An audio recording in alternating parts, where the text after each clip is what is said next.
si Pedro no hubiera sido apóstol, si Pedro no hubiera sido llamado por el Señor Jesucristo, posiblemente hubiera continuado siendo pescador. Y lo que más pudo haber pasado quizás es que Pedro se hubiera convertido en uno de los jeques de la pescadería en Galilea, con la flota pesquera más grande de Galilea. Pero hoy no se estuviera hablando del apóstol Pedro.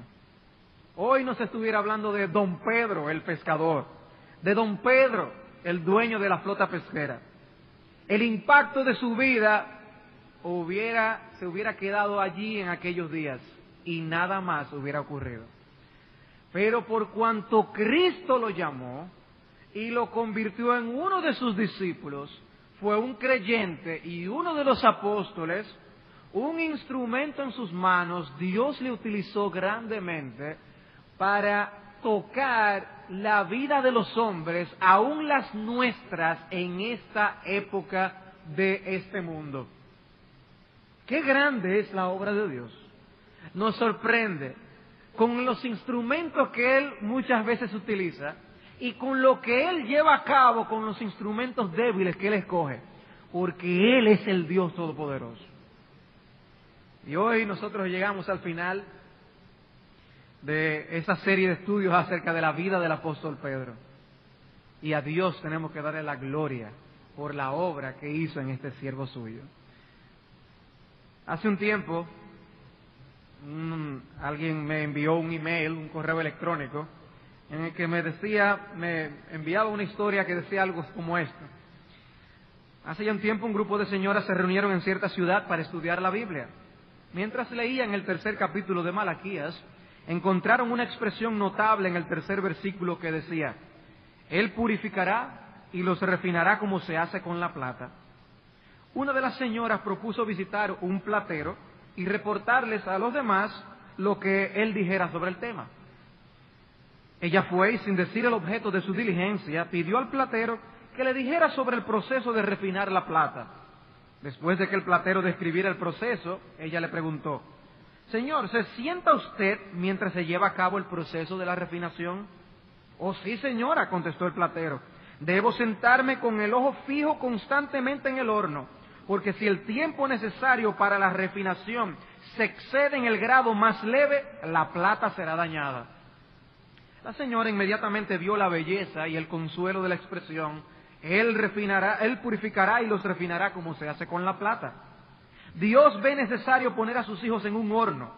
Su ojo está constantemente atento en el trabajo de la purificación, y su sabiduría y amor obran juntos de la mejor manera para nuestro bien. Nuestras pruebas no vienen al azar, y Él no nos dejará ser probados más allá de lo que podemos sobrellevar. La señora hizo una pregunta final: ¿cuándo sabe que el proceso está completo? Pues es muy sencillo, contestó el platero. El proceso de refinación se acaba cuando puedo ver mi imagen en la plata. Durante unos meses hemos estado considerando el proceso de refinación del platero Dios en la vida del apóstol Pedro.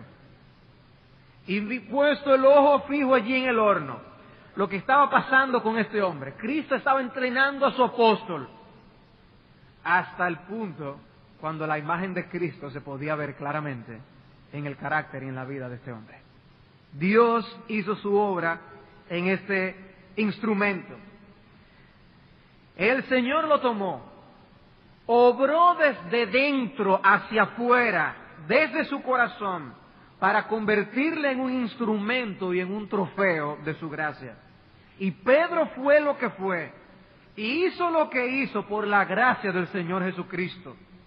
La misma gracia que está disponible para ti y para mí.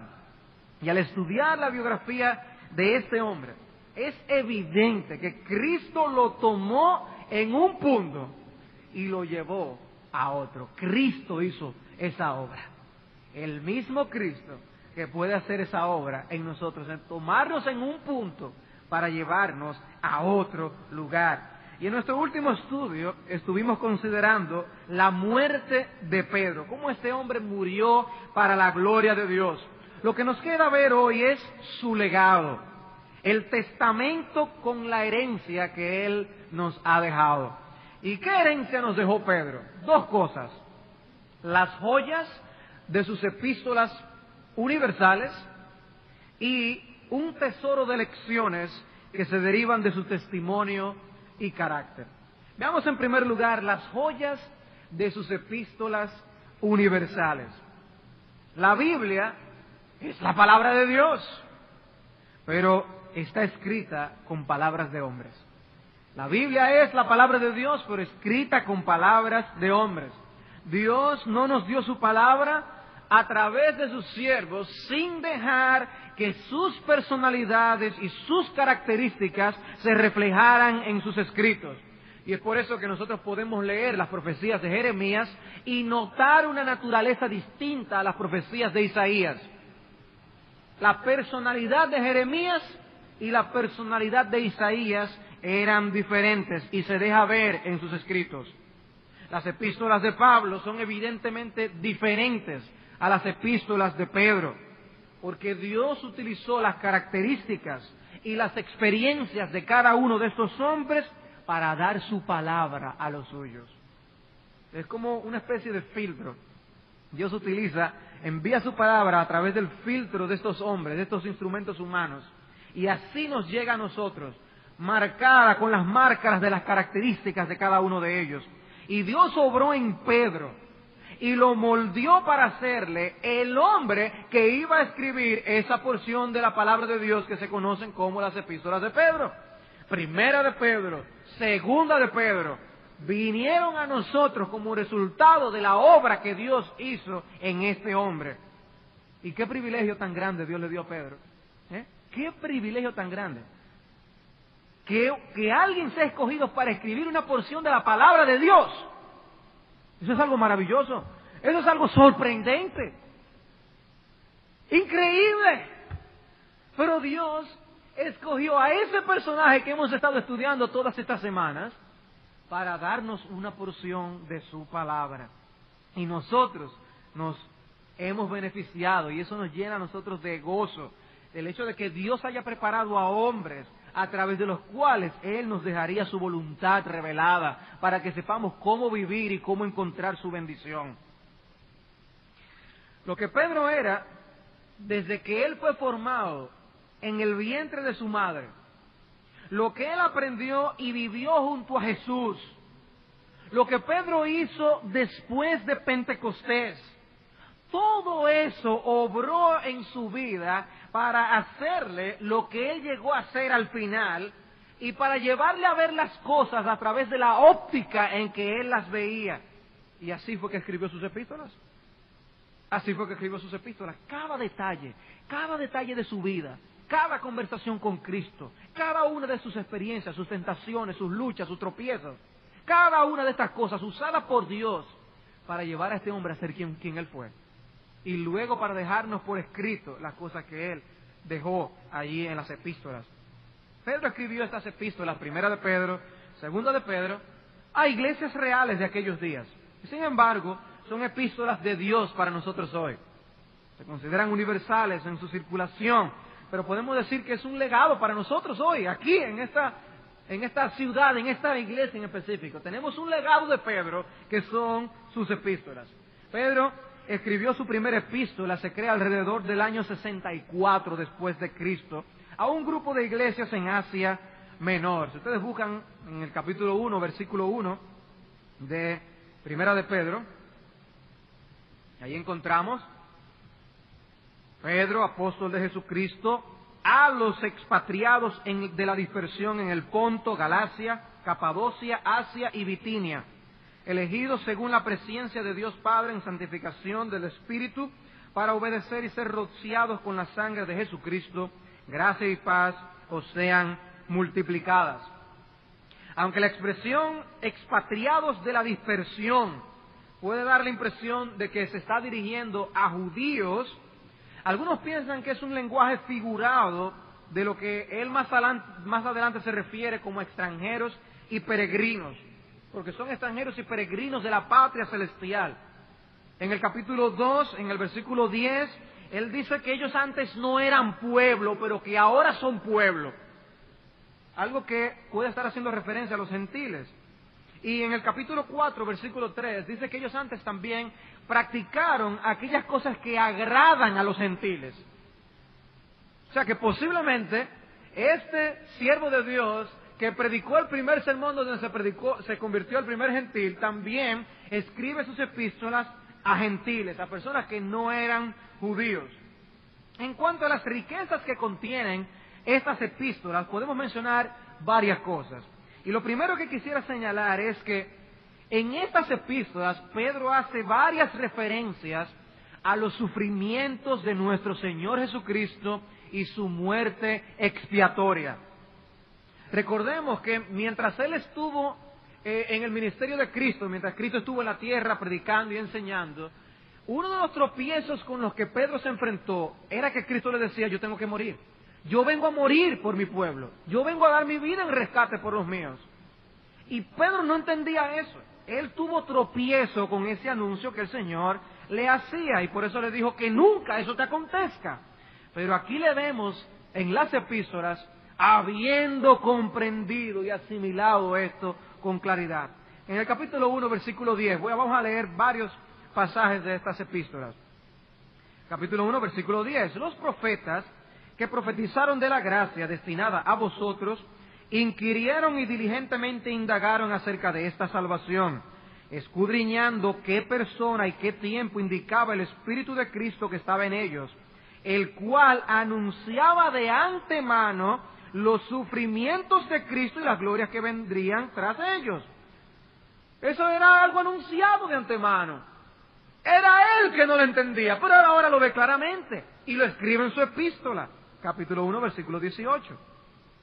Sabiendo que fuisteis rescatados de vuestra vana manera de vivir, la cual recibisteis de vuestros padres, no con cosas corruptibles como oro o plata, sino con la sangre preciosa de Cristo, como de un cordero sin mancha y sin contaminación, ya destinado desde antes de la fundación del mundo, pero manifestado en los postreros tiempos por amor de vosotros, y mediante el cual creéis en Dios, quien le resucitó de los muertos y le ha dado gloria, para que vuestra fe y esperanza sean en Dios.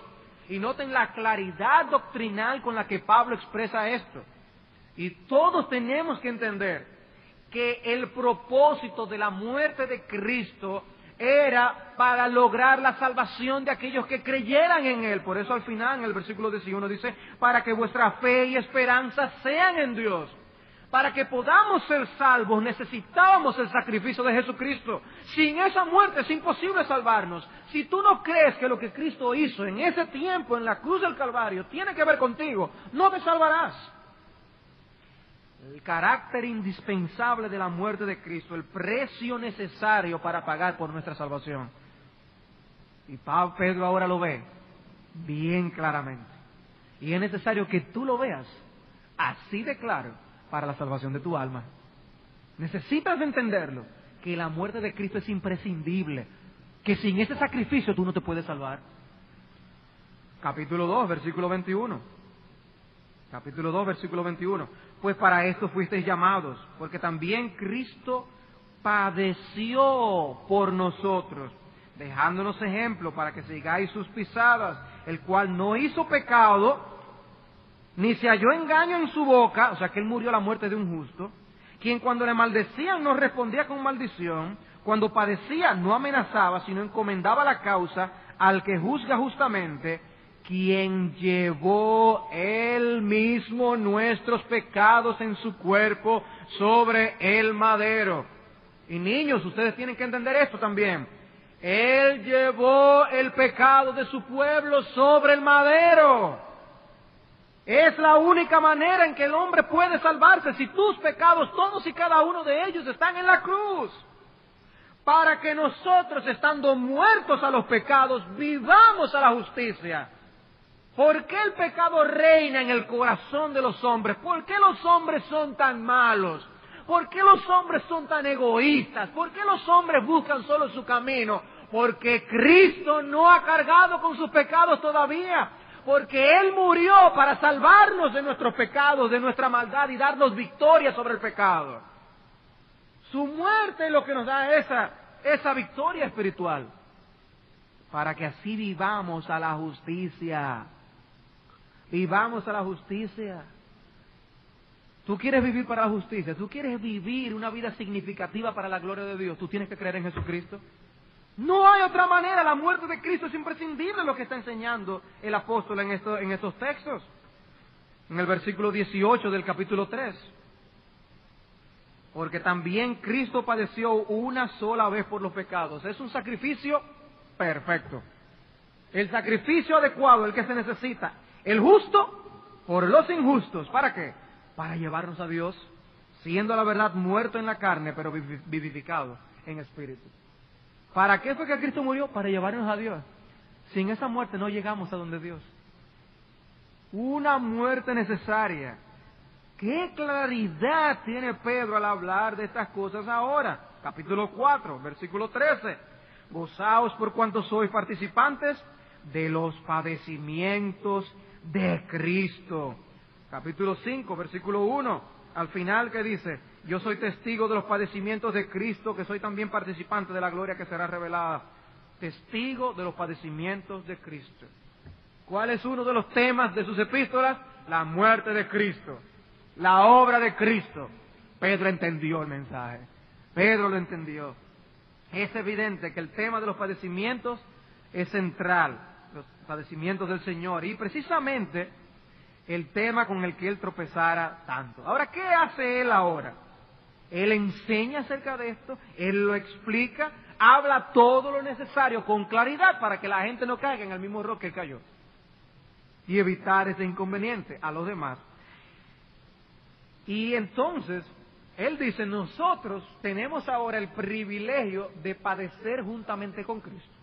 Y ese es el segundo tema que también domina sus epístolas, el sufrimiento del pueblo de Dios.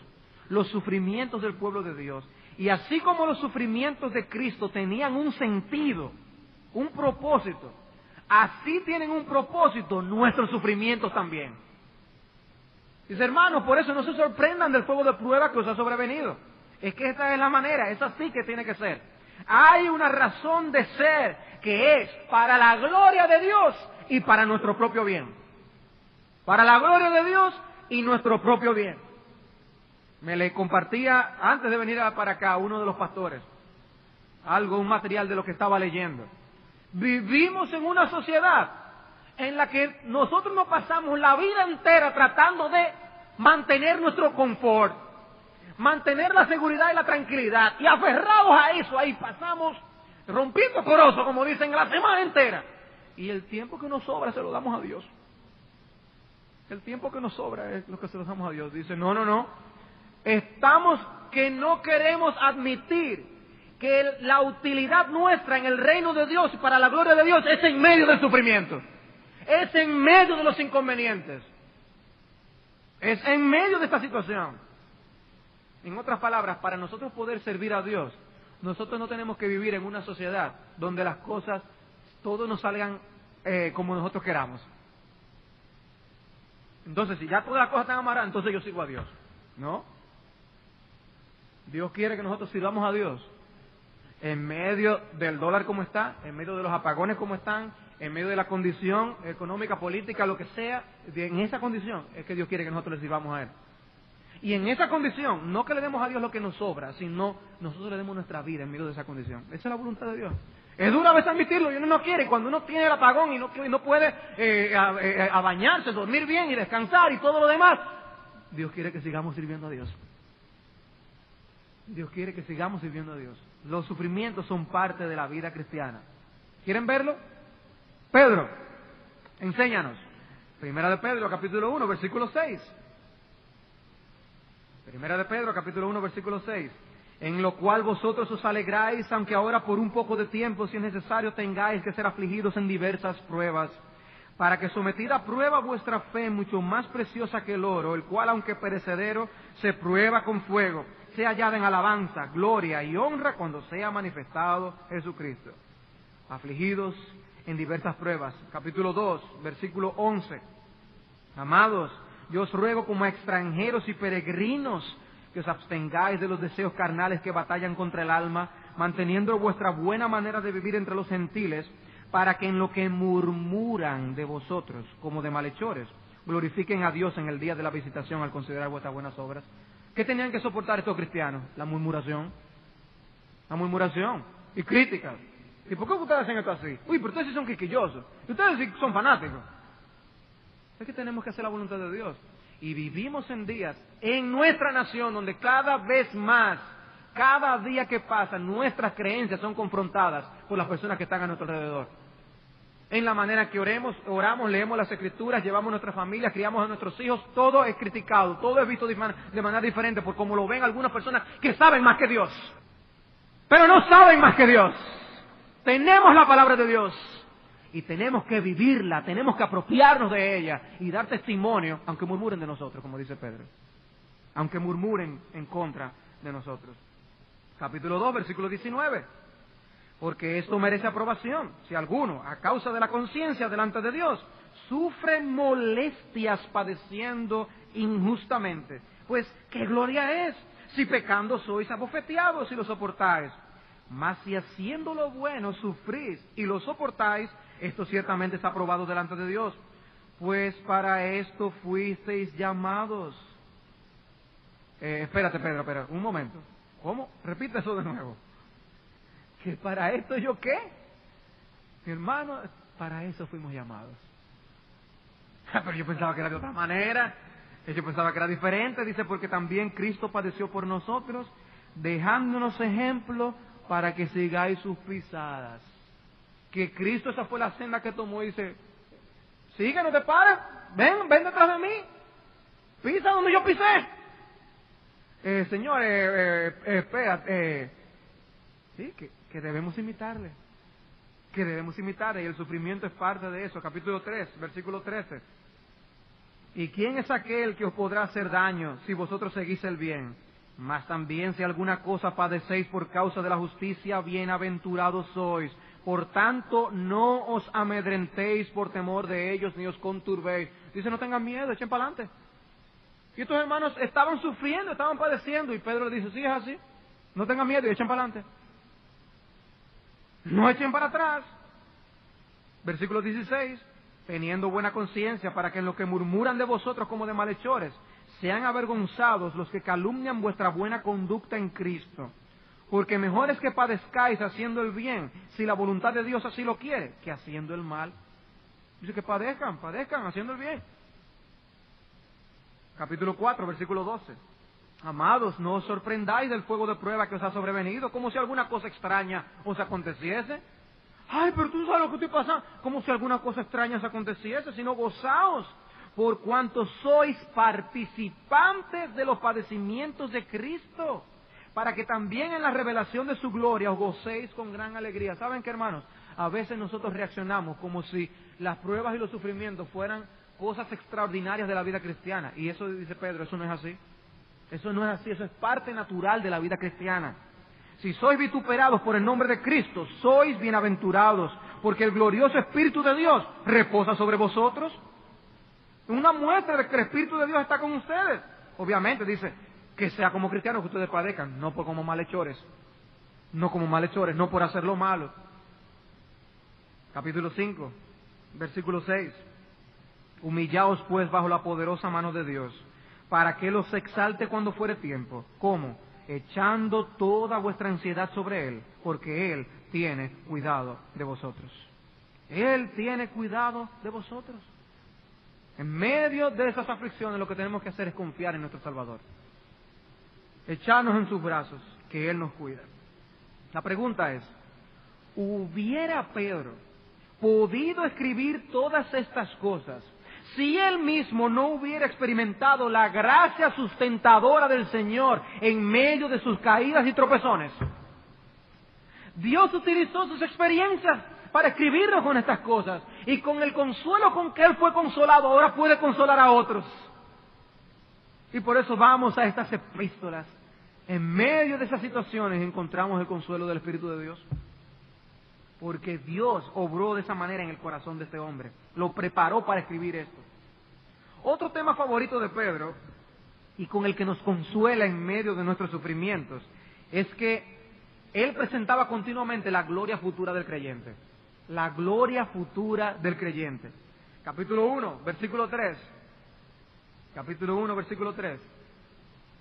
Bendito el Dios y Padre de nuestro Señor Jesucristo, que según su grande misericordia nos hizo renacer para una esperanza viva por la resurrección de Jesucristo de los muertos, para una herencia incorruptible, incontaminada, inmarcesible, reservada en los cielos para vosotros, que sois guardados por el poder de Dios mediante la fe, para alcanzar la salvación que está preparada para ser manifestada en el tiempo postrero. Lo mejor está para el futuro todavía, mi hermano. Lo mejor está por verse.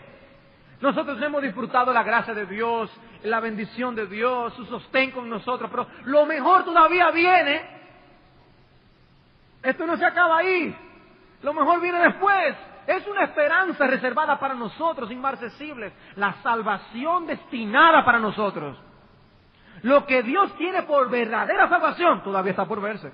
Estamos salvos, pero la verdadera salvación, eso está por verse. Dice, a eso nos ha llamado Dios. Y así comenzó Pedro a escribir a estos hermanos, estimulando sus corazones. Él tenía su corazón despegado de aquí. En el versículo 13, noten cómo les dice, esperad por completo en la gracia que se os traerá cuando Jesucristo sea manifestado. ¿Pero qué tenían ellos que hacer? Esperar por completo. Esperar por completo. Hay una actitud que eso refleja. Alguien que está esperando por completo manifiesta una actitud diferente al que no le está esperando.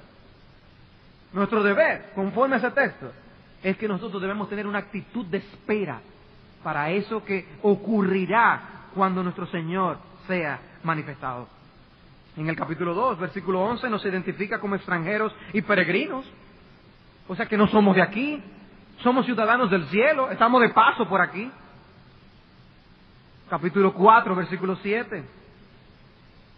El fin de todas estas cosas se acerca, sed pues sobrios y velad en oración. Versículo 13.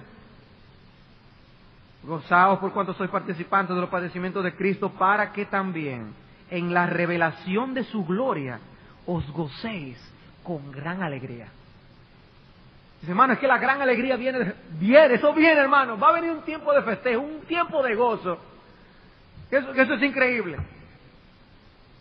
Sufran ahora, sufranlo piadosamente, con una buena conciencia, porque viene un gozo, que es un gozo que es con gran alegría. Una manera de describirlo, que es una alegría sobreabundante, indescriptible. Esa es nuestra porción a la que tú y yo estamos llamados, mi hermano. Y si no creemos esto, nosotros no vamos a poder superar el nivel en el que la gente a nuestro alrededor está viviendo. Nosotros pasamos lo mismo que los que están allá afuera están pasando, pero tenemos que enfrentarlo con una actitud diferente. Tenemos que enfrentarlo con una actitud distinta.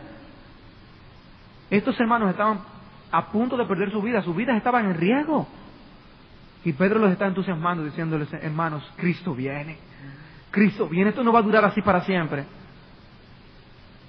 Y en el capítulo 5, versículo 10, mas el Dios de toda gracia, que os llamó a su gloria eterna en Jesucristo, después que hayáis padecido un poco de tiempo, Él mismo os perfeccione, afirme, fortalezca y establezca. Pero ¿a dónde fue que nos llamó? Que nos llamó a su gloria eterna en Jesucristo. Gloria eterna en Jesucristo. Tenemos que vivir más eso, hermanos. Y si uno va a la segunda epístola de Pedro, ahí enfatiza todavía aún más cómo nosotros tenemos esa esperanza. Y sabiendo que estos cielos y esta tierra, dice, serán deshechos, nosotros esperamos cielos nuevos y tierra nueva. ¿Cómo no debemos vivir santa y piadosa de una manera santa y piadosa de vivir? Estas son esperanzas que deben llenar nuestras vidas, estimularnos desde que nos levantamos. Pero qué triste es cuando tenemos que reconocer la realidad de que tenemos los pies tan sobre la tierra. Tenemos los pies tan sobre la tierra que nuestro corazón no está más y más en el cielo. ¿Cuál es el antídoto, según Pedro, para todas estas aflicciones? El antídoto es tener en nuestro corazón la esperanza a la que Dios nos ha llamado. La esperanza a la que Él nos ha llamado. Cristo se fue primero al cielo. Él quiso seguirle. Señor, donde tú vas yo quiero ir. Pero todavía no era su tiempo, le dijo el Señor. Pero Pedro vivía lleno de esperanza. Es lleno de esperanza. Él no vivió para esta vida y estaba preparado para partir cuando su Señor lo llamara. Por eso en 2 de Pedro 1:14 él habla de que él en breve debía abandonar el cuerpo como el Señor se lo había declarado. No, yo en breve me voy de aquí. Mi partida será pronto. Y sabiendo que estaba a punto de partir, preparó a los hermanos, advirtiéndolos de estos errores, enseñándoles acerca de esto y de aquello y de otro. Trabajó con su esperanza puesta en los cielos. Finalmente, dentro de este punto, otro tema que destaca Pablo en sus epístolas, otra de las joyas que tenemos es cómo él habla del cultivo de la santidad como una forma de nosotros garantizar nuestro impacto en la sociedad. El cultivo de la santidad como una forma de garantizar el impacto en nuestra sociedad. Lo hace en el capítulo 1 de Primera de Pedro, versículos 14 al 17. Dice que nosotros debemos, como hijos obedientes, no conformarnos a los deseos que teníamos antes de nuestra ignorancia, sino ser santos porque Dios es santo, y que debemos conducirnos con temor todo el tiempo de nuestra peregrinación. Y más adelante dice que nosotros debemos vivir con una buena conducta para que no seamos como los malhechores, y no ser acusados por ser malhechores, sino porque tenemos una conducta intachable delante de los demás. Pedro le da importancia a ese tema en el capítulo 2, versículos 9 al 12, en el capítulo 3, versículo 15, que quiero que lean conmigo, 3, 15 y 16. Santificad a Dios el Señor en vuestros corazones, y estad siempre preparados para presentar defensa con mansedumbre y reverencia ante todo el que os demande razón de la esperanza que hay en vosotros, teniendo buena conciencia, para que en lo que murmuran de vosotros como de malhechores, sean avergonzados los que calumnian vuestra buena conducta en Cristo. Hermano, ¿cómo es tu testimonio? ¿Cómo tú estás viviendo? ¿Estás siendo sal y luz en este mundo? Dios nos llamó a dar un buen testimonio. Ustedes recordarán que Pedro negó al Señor. Negó a Cristo 3 veces. ¿Y por qué? Por el temor de los hombres. ¿Y qué está diciendo él aquí?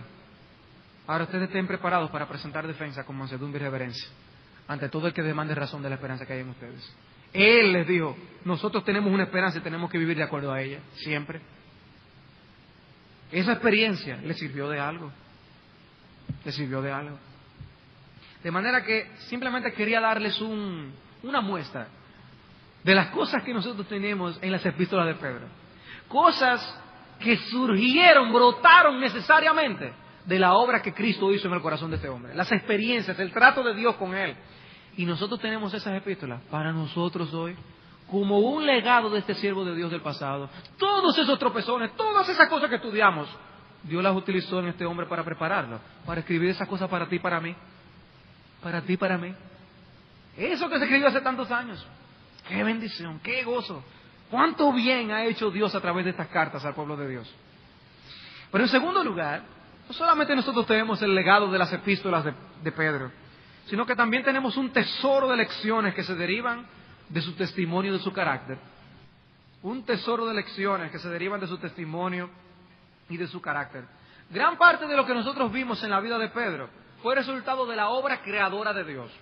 Cómo Dios formó a Pedro en el vientre de su madre. Y eso explica cosas que pasaron en las historias que estudiamos. Otra gran parte de lo que vimos en Pedro era fruto del pecado de su propio corazón. Habiendo heredado la naturaleza pecaminosa de nuestros primeros padres, el pecado manchó y contaminó todo su ser. ¿Cómo ocurre con nosotros? Y eso también explica parte de las historias que pasaron y que nosotros estudiamos. Y otra gran parte de lo que vimos en Pedro era fruto de la obra de la gracia regeneradora del Espíritu Santo en su vida. Y Dios lo hizo una nueva criatura, lo transformó, lo cambió de adentro hacia afuera, santificó su temperamento y lo hizo vencedor sobre el pecado. Y eso explica muchas de las otras historias que nosotros estudiamos en su vida. Hay 4 marcas de carácter que quiero mencionar acerca de Pedro. Lo primero es su transparencia y su sinceridad. Su transparencia y su sinceridad. Pedro era un hombre fácil de leer. Fácil de leer. Uno sabía lo que él estaba pensando. Como dice alguien, su corazón se podía ver en la cara. Se podía ver en la cara el corazón de Pedro. ¿Qué estaba pensando? ¿Qué estaba sintiendo? Él llegó a caer en el pecado de la hipocresía, como nosotros estudiamos, pero él no vivía en ese pecado. Él no vivía en ese pecado. Incluso en el momento en que trató de engañar a los demás, no lo supo hacer tan bien, porque le dijeron, tú estabas con el Galileo. Lo descubrieron. Se le notaba por encima de la ropa. Lo que tenía dentro se hacía sentir. No había diplomacia para ocultar la realidad de su corazón. No. Para él la comunicación entre las personas no tenía el propósito de esconder lo que él pensaba. Él era sincero y prefería incluso pensar en voz alta. Y por eso metía la pata también en otras ocasiones. Pero no por eso él perdió el respeto y el liderazgo ante los demás. Y eso es interesante. Lo veían como el líder. No había duplicidad en él. El mismo que él era por dentro era lo mismo que él era por fuera.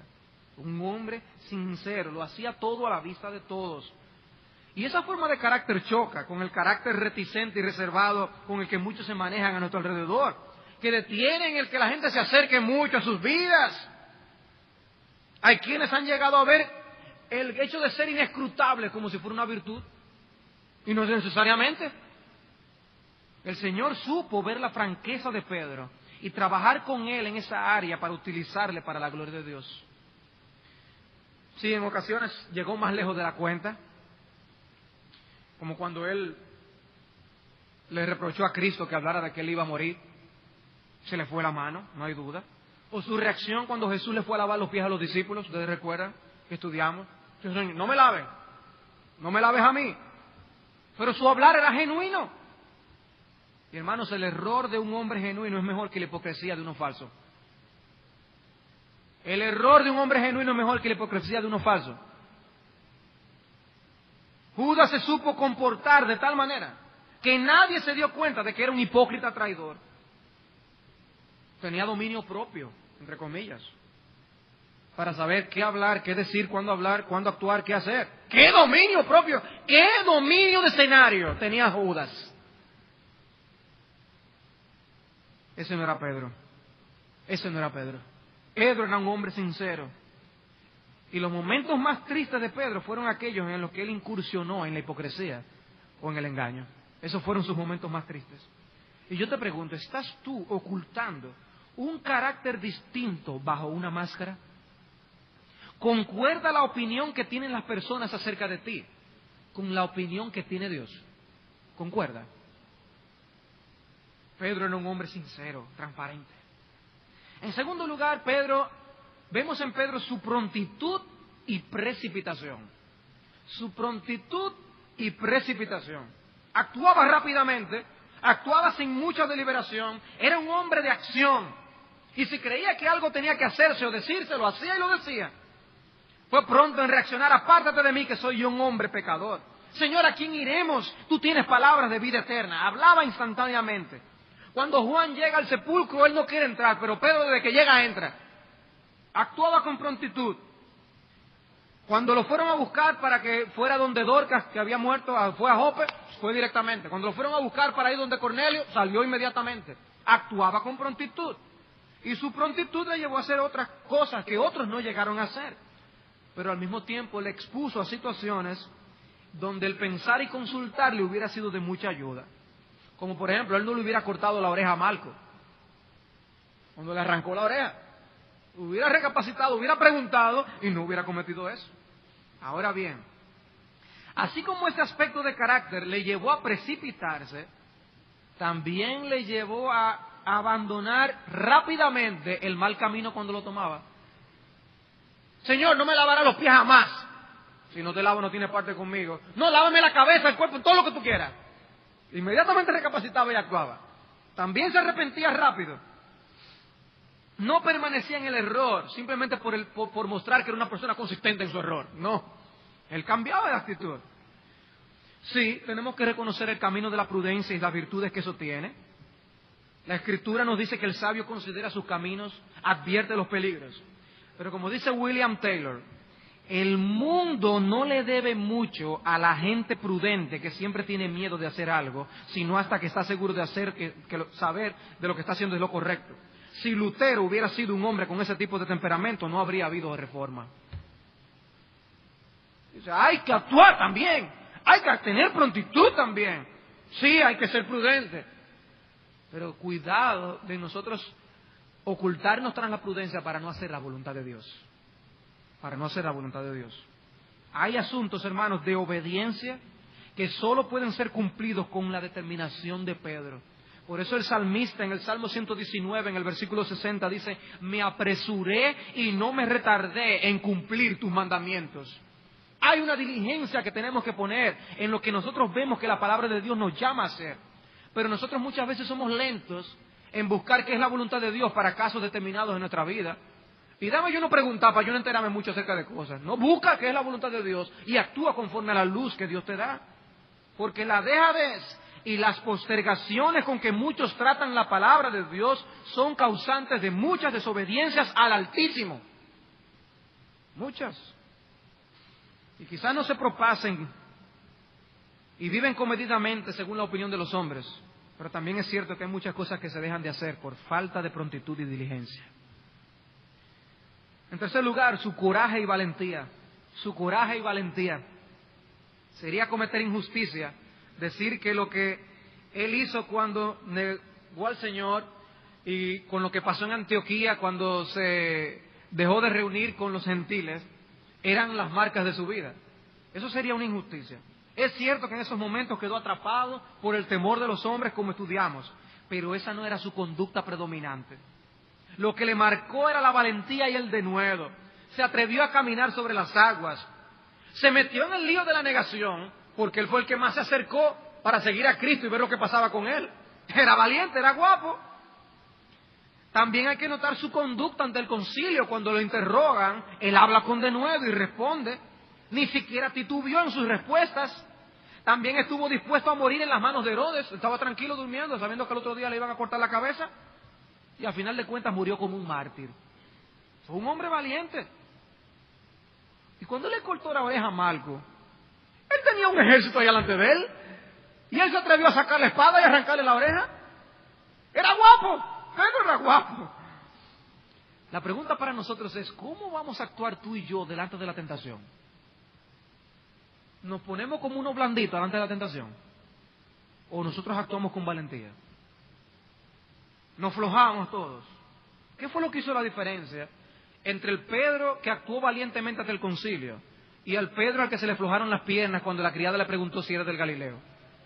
La diferencia era que en una estaba viendo a Dios y se sostuvo como viendo al invisible, y la otra fue que simplemente puso los ojos sobre los hombres. Tú y yo vamos a tener victorias o no, dependiendo de dónde tengamos nuestros ojos puestos. Y finalmente, en cuarto lugar, su entusiasmo y su intensidad. Su entusiasmo y su intensidad. Pedro fue un hombre de intensidad. No era como esas personas que no se inmutan por nada. Son personas como que tienen algo en contra del entusiasmo y todo como bajo control. Y ellos mismos no tienen entusiasmo, pero andan con un extintor para aquellos que lo tengan también, para apagarlo, porque el entusiasmo es malo. Pero no es así. Pedro no era así. Pedro era entusiasta y Dios lo utilizó así. Irradiaba un ardor que afectaba todo lo que hacía. Parecía un carbón encendido. Cuando estaba en lo correcto, estaba bien en lo correcto. Y cuando estaba en lo incorrecto, estaba bien en lo incorrecto también. Porque todo lo hacía con entusiasmo. Todo lo hacía con entusiasmo, con energía. Se equivocaba con energía. Negó al Señor con intensidad, pero se arrepintió con intensidad también. 3 veces negó al Señor, pero 3 veces le dijo: yo te amo. Le expresaba su amor con intensidad. Le decía que estaba dispuesto a morir con Él. También le vemos actuando con intensidad cuando confrontó a Simón el mago en el libro de los Hechos. Con intensidad. Pero como en todas las cosas, los extremos son peligrosos. Y el celo en sí mismo no vale nada si no está colocado sobre el objeto correcto. No deja de ser pecado cuando un hombre peca en sinceridad, porque está sinceramente equivocado. De manera que no podemos justificar el mal en eso. Y es como un barco. Si un barco va a una velocidad y chocan contra una piedra, eso es malo. Una roca, eso es malo. Pero si el barco va a toda velocidad y choca, eso es terrible. Bueno, pues Pedro iba a toda velocidad cuando chocó. Y chocó bien mal. Pero asimismo también llegó más lejos en muchas cosas. Y le dio gloria a Dios. ¿Cuál es el punto? Dios utilizó a este hombre como Él lo hizo en creación, como lo encontró en el pecado y como actuó en Él luego en la gracia salvadora. Y Dios lo convirtió en un instrumento y un trofeo de su gracia. Si Dios lo hizo con Él, hermano, Dios lo puede hacer con nosotros. Ese es el punto.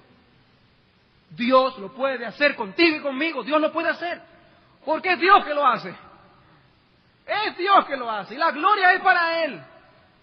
La gloria es para Él. Pero hay tres cosas que se desprenden de estos asuntos del carácter de Pedro. Por un lado, que los defectos de un hombre se encuentran frecuentemente en el mismo vecindario de sus virtudes. Los defectos de un hombre se encuentran en el mismo vecindario de sus virtudes. Normalmente en las debilidades nuestras nosotros somos cuidadosos porque somos débiles en esas cosas. Pero en las áreas que nos creemos fuertes, somos más descuidados porque pensamos, tenemos confianza en nosotros mismos y caemos. ¿Qué fue lo que pasó con Pedro? Sabiendo que era fuerte en algunas cosas, actuó con confianza y ahí cayó. Hermanos, tus fortalezas pueden ser el área donde tú mismo puedas caer. En segundo lugar, la utilidad de un hombre a veces surge de su recuperación del pecado. La utilidad de un hombre a veces surge de la recuperación del pecado. ¿Cuándo fue que Dios utilizó a Pedro verdaderamente? ¿O después que él se arrepintió y fue restaurado por Jesucristo del pecado? ¿Tú has caído en el pecado? Pues mi hermano, Dios puede levantarte y utilizarte en niveles mucho mejor de lo que te ha utilizado hasta el día de hoy. Dios puede hacerlo.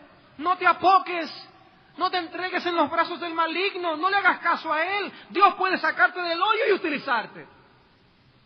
Dios puede hacer la obra. Y en tercer lugar, el trato de Cristo con Pedro nos deja ver algo del corazón de nuestro bendito Salvador. El trato de Cristo con Pedro nos deja ver algo del corazón de nuestro bendito Salvador. Cuando nosotros vemos a Dios tratando con Abraham, conocemos algo de Dios. Cuando vemos a Dios tratando con Jacob, conocemos algo de Dios. ¿Cómo es que conocemos a Dios? Viendo cuáles son sus tratos con los hombres.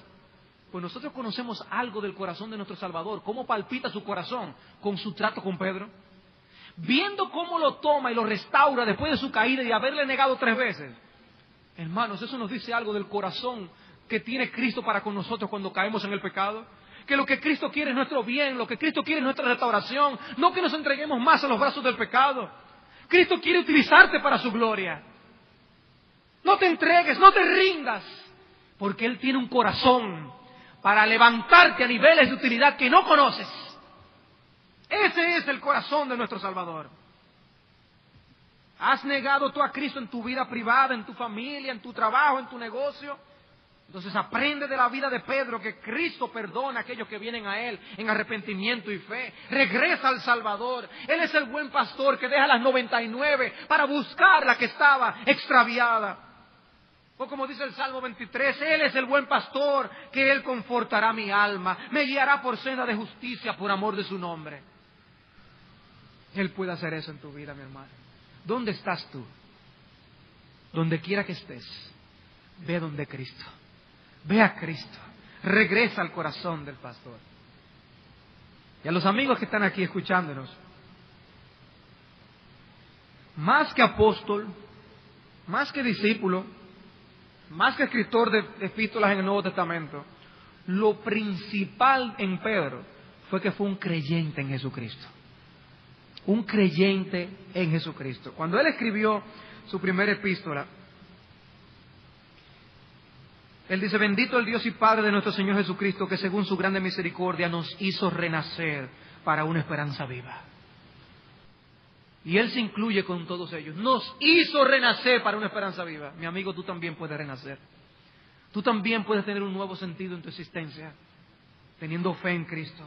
Simón Pedro escribió en su segunda epístola: siervo y apóstol de Jesucristo, a los que habéis alcanzado por la justicia de nuestro Dios y Salvador Jesucristo, una fe igualmente preciosa que la nuestra.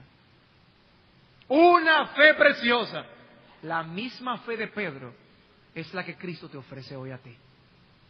Cree en el Señor Jesucristo y tú podrás tener una relación tan íntima y tan cercana como la tuvo el apóstol Pedro con el Señor Jesucristo.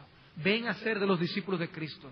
Descansa toda tu vida y tu alma. Confíale tu alma. Confíale el futuro de tu alma al Señor Jesucristo. Confíale el destino eterno de tu alma al Señor Jesucristo. y podrás descansar seguro, reposado en ese bendito pastor que nos llevará a pastos de delicia por toda la eternidad. El pastor de Pedro es el que te ofrece que tú te dejes pastorear también por él, aquí en este mundo y aún más allá de la muerte. Vamos a orar. Señor, cuántas gracias te damos por el ánimo que nos da ver tu obra en la vida de un hombre tan débil y frágil como Pedro. Porque es evidente, Señor, es obvio que tú eres el Dios de misericordias y de bondades, que tú eres el Rey que abres las fuentes de los cielos y recibimos lluvias de bendiciones y de vida eterna. He aquí que nosotros te pedimos por los que están aquí sin gracia y sin vida eterna. Te pedimos por ellos que los alcances. Oh Dios, tómale su corazón y atrápalos para ti. Hazles creyentes, hazles salvos, rescátales a través de la obra de tu Espíritu en sus corazones. Y anímales, oh Señor, para que se unan al ejército de hombres y mujeres y pasaremos la eternidad junto a ti. Ayúdanos a poder seguir viviendo como extranjeros y peregrinos en este mundo. Conforta nuestros corazones, Señor, para poder nosotros vivir en la esperanza, poder seguir viviendo en santidad, poder seguir viviendo gozosos en la tribulación, aplicándonos, oh Dios, de estas cosas que hemos estudiado en la vida de Pedro. Padre, nosotros no queremos ser iguales después de estudiar estas cosas. Queremos que vez tras vez tú traigas a nuestras memorias y a nuestros corazones estas cosas para el beneficio de nuestras almas, para el bien de la iglesia y para la gloria de Cristo, en cuyo nombre te lo pedimos. Amén.